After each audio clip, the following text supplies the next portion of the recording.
Welcome back po sa aming channel. Si Annie Lee, isang 24 na taong gulang na estudyante na may malaking ambisyon mula sa Yale University, ay huling nakita noong Martes. Pinangarap niyang makahanap ng lunas para sa cancer at malapit ng ikasal sa pag-ibig ng kanyang buhay. Nasa kanya ang buong buhay sa kanyang harapan, ngunit ilang araw bago ang kanyang kasal, pumasok siya sa isang gusali ng unibersidad at nawala ng walang bakas. Ang tanging bakas para sa mga ahente ng FBI ay isang misteryosong recording mula sa surveillance camera. Si Annie Lee ay ipinanganak sa San Jose, California, sa isang pamilya ng mga imigranteng Vietnamese. Siya ay nasa huling taon na sa prestihiyosong Yale University. Mula pagkabata, pinangarap na niyang maging isang biomedical researcher. Ayon sa kanyang mga mahal sa buhay, si Annie ay nagtataglay ng mga kahangahangang katangian, puno ng sigla at pagnanais na umusad. Siya ay may malakas na kuryosidad, matalino, at may masidhing pagnanais na gamitin ang lahat ng ito para sa kabutihan. Hindi lamang ang kanyang pag-aaral at siyentipikong pananaliksik ang okupado ng oras ng batang graduate student. Siya rin ay naghahanda para ikasal sa kanyang kasintahan na si Jonathan Wowski, isang 24 na taong gulang na estudyante mula sa Columbia University. Lahat ng nakakakilala sa kanila ay nagsasabing sila ay perpektong magkasintahan. Sina Annie at Jonathan ay malalim at taos-pusong nagmamahalan. Sa kabila ng kanilang abalang schedule, palagi silang nakakahanap ng oras para magkasama. Nang mag-propose si Jonathan, lalo pang tumibay ang kanilang relasyon. Ang kasal ay nakatakda sa Linggo, Setyembre 13, 2009.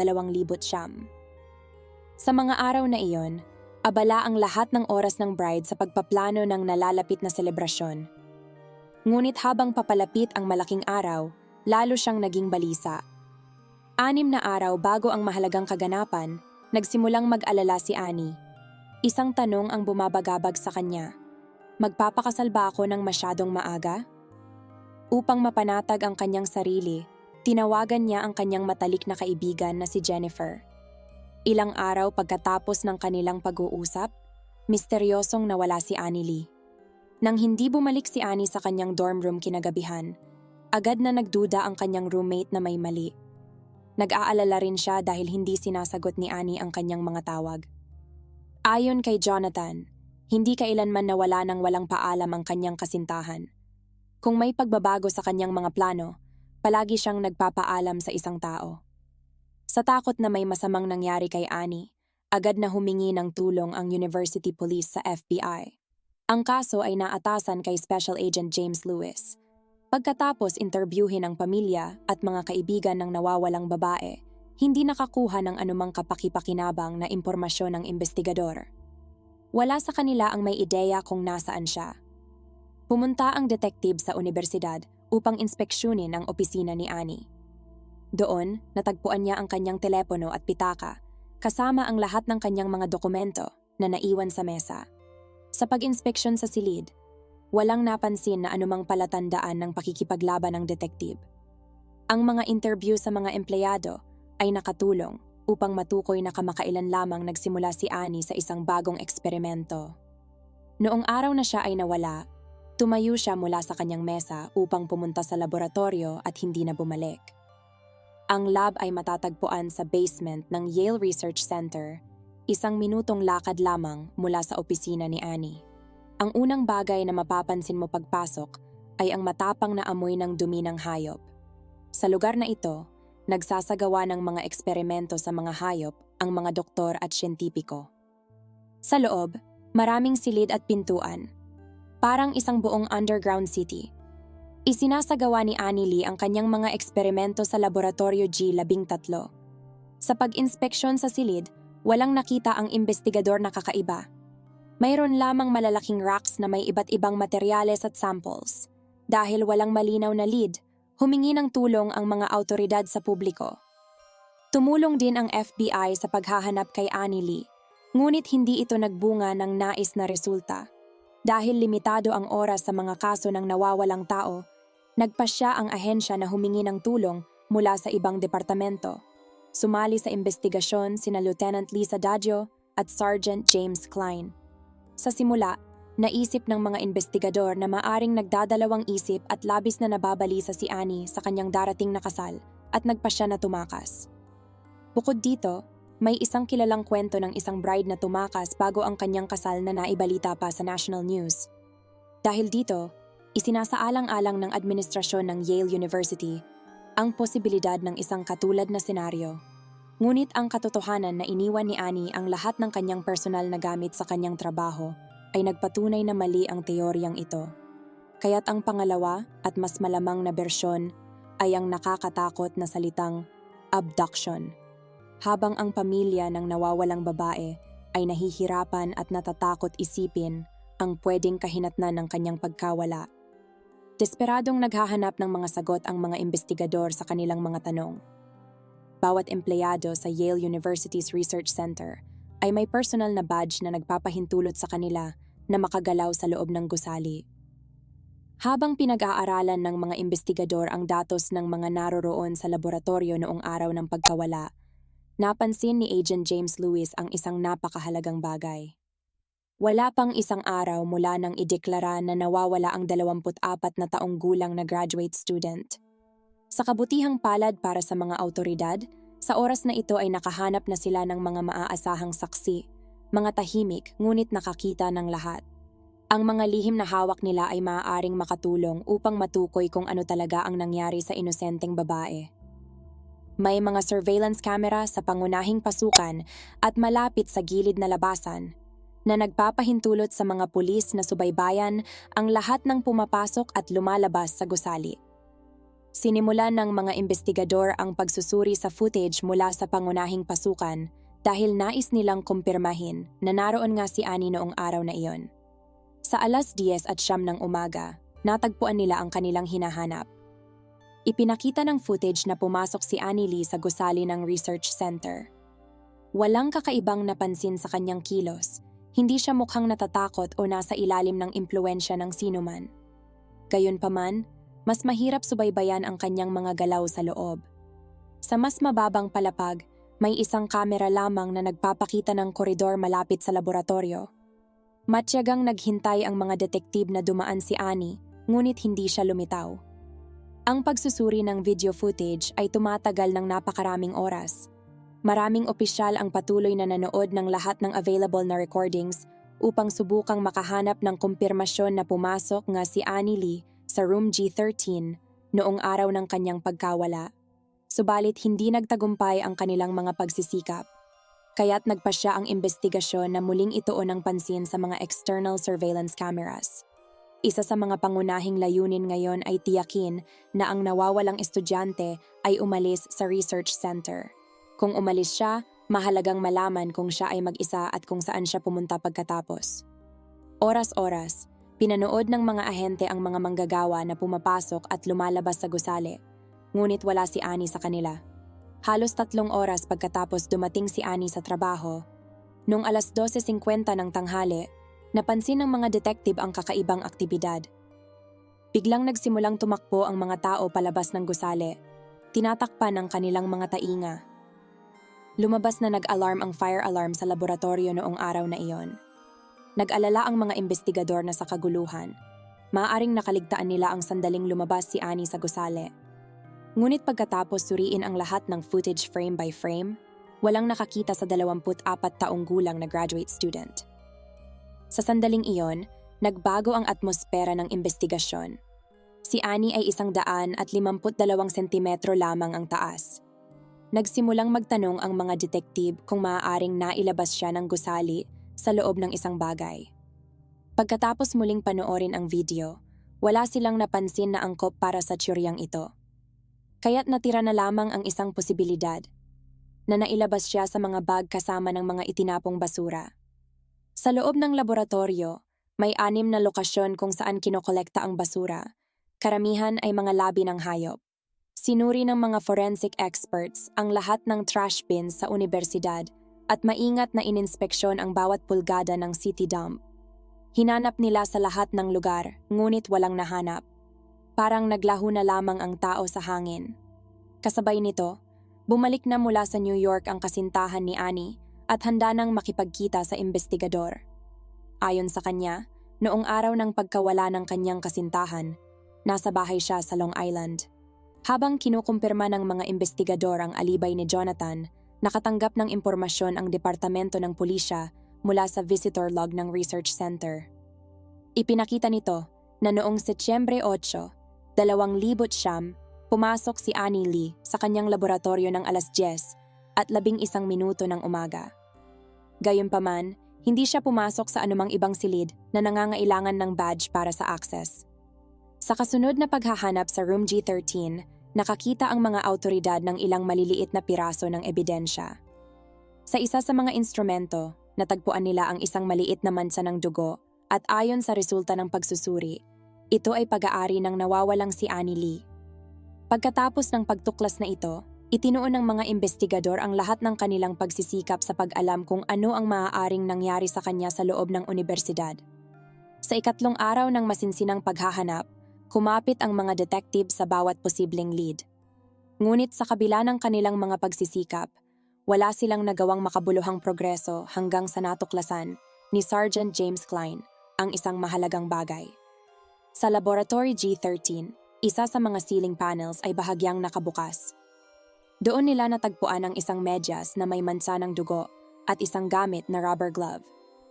Matapos magsagawa ng pagsusuri, kinumpirma ng mga pulis na ang medyas ay pag-aari ni Annie Lee. Naging malinaw na may krimen na naganap laban sa estudyante. Sinumang gumawa nito ay malinaw na may access sa silid. 3 tao lamang ang may karapatang pumasok sa silid na ito. Ang biktima mismo, ang lab assistant na si Raymond Clark, at ang kontratista na si Larry Gottfried.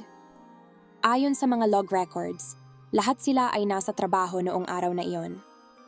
Ang unang kinuwestiyon ay ang 24 na taong gulang na lab assistant na si Raymond Clark. Matagal na siyang nagtatrabaho sa Yale Research Center at kabisado niya ang bawat sulok ng lugar.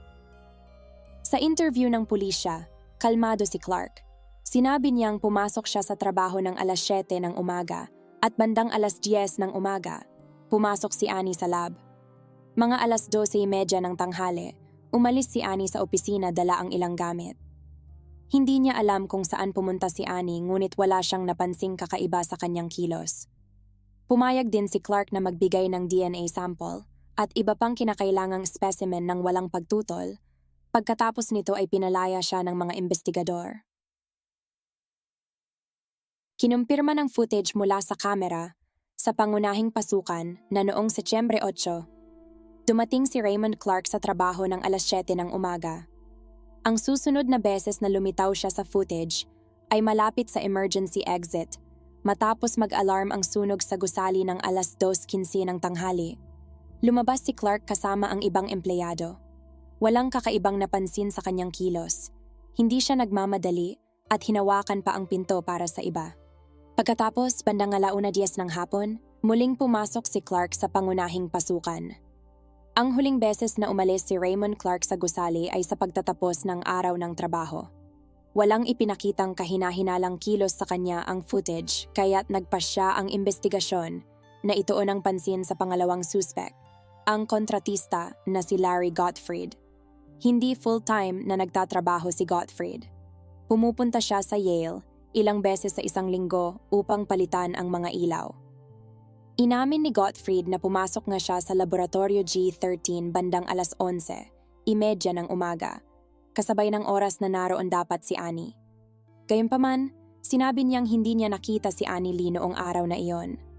Kinumpirma ng mga record na noong Setyembre 8, pumasok si Larry Gottfried sa Research Center ng alas 11:30 ng umaga. Pagkatapos, alas 12:15 ng tanghali, lumabas siya nang mag-alarm ang sunog. Bumalik kasama ang iba at umalis ng alas 2:30 ng hapon matapos tapusin ang kanyang trabaho. Walang kakaibang napansin sa kanyang kilos. Lahat ng kanyang galaw ay tumugma sa kanyang sinabi sa interogasyon. Sa kasamaang palad, hindi ipinakita ng mga kamera kung ano ang nangyayari sa loob ng laboratorio o sa mga kalapit na silid. Dahil walang pangunahing suspek at walang ebidensya na umalis si Annie sa gusali, nakatuon ang investigasyon sa masusing paghahanap sa research center. Ang pangunahing gawain ng mga pulis ay hanapin ang 24 na taong gulang na babae upang kumpirmahin o itanggi na may naganap na krimen. Kaya't sinuyod ng mga forensic teams ang buong basement floor.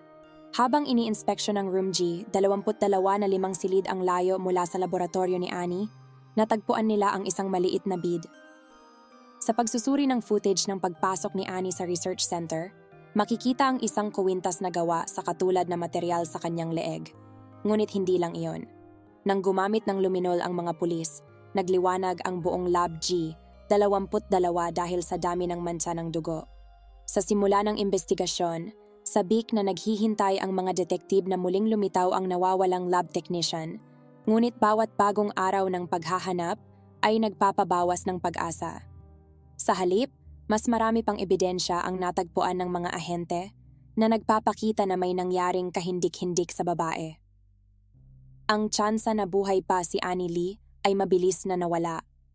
Nagpasya ang mga investigador na magdala ng sniffer dog na units na sa wakas ay nagbigay daan sa kanila upang makagawa ng progreso.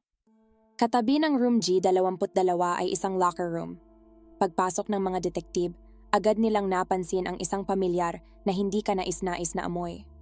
Ang amoy ng pagkabulok ng tao ay hindi maitatanggi. At sa kasamaang palad, iyon nga iyon.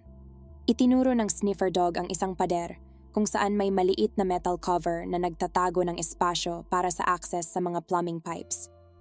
Pagkatapos na alisin ng mga ahente ang unang bolt, natapos ang paghahanap kay Annie Lee.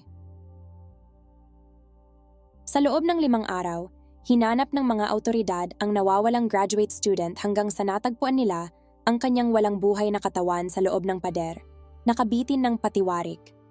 Natagpuan si Annie Lee noong Setyembre 13, ang mismong araw na dapat sana siyang ikasal, ang araw na dapat sana'y pinakamasaya sa kanyang buhay.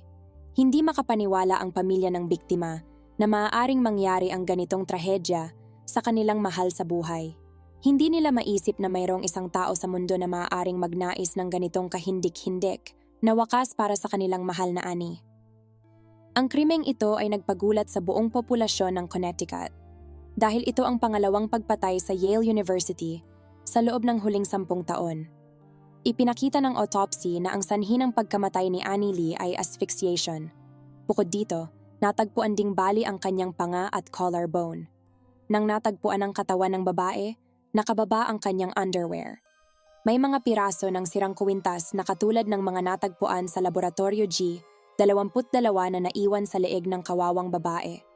Bukod dito, nawawala ang isang medyas sa isa niyang paa at ang kanyang mga kamay ay walang asul na disposable glove, mga bagay na natagpuan sa Room G13. Sa kabila ng trahedyang kinalabasan ng kwentong ito, hindi pa rin ito umabot sa lohikal na konklusyon. Ang tanging paraan upang makamit ang hustisya ay hanapin ang pumatay sa inosenteng babae.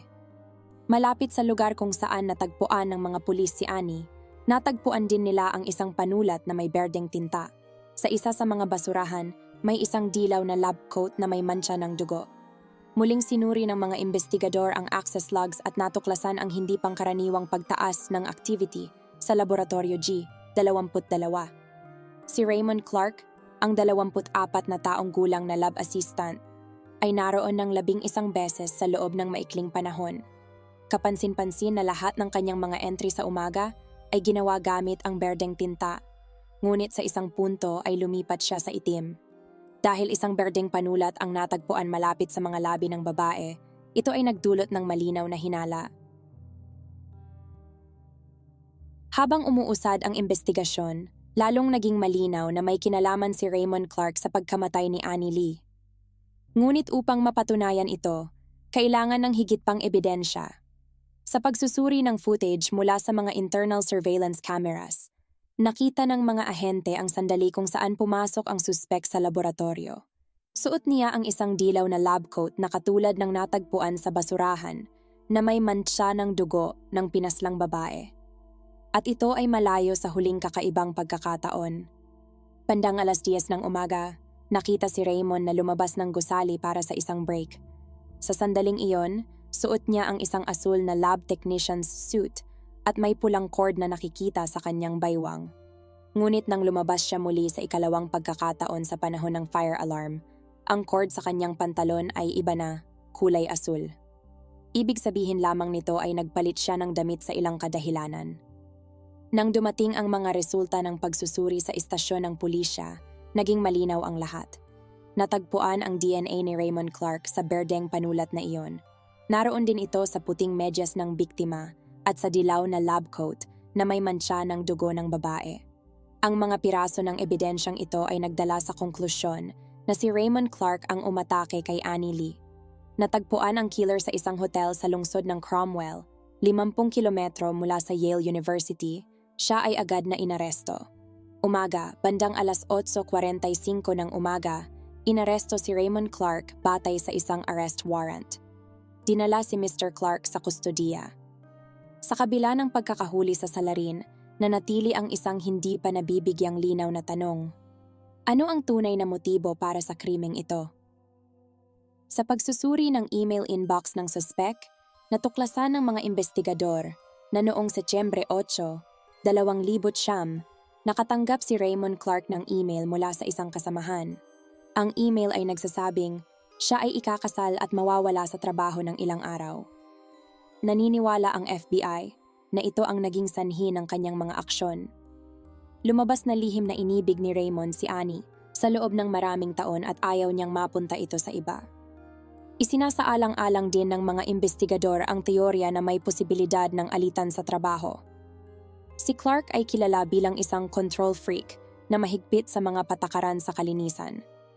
May mga ulat na nagkaroon sila ng hindi pagkakaunawaan tungkol sa kalinisan ng mga kulungan ng daga sa laboratorio.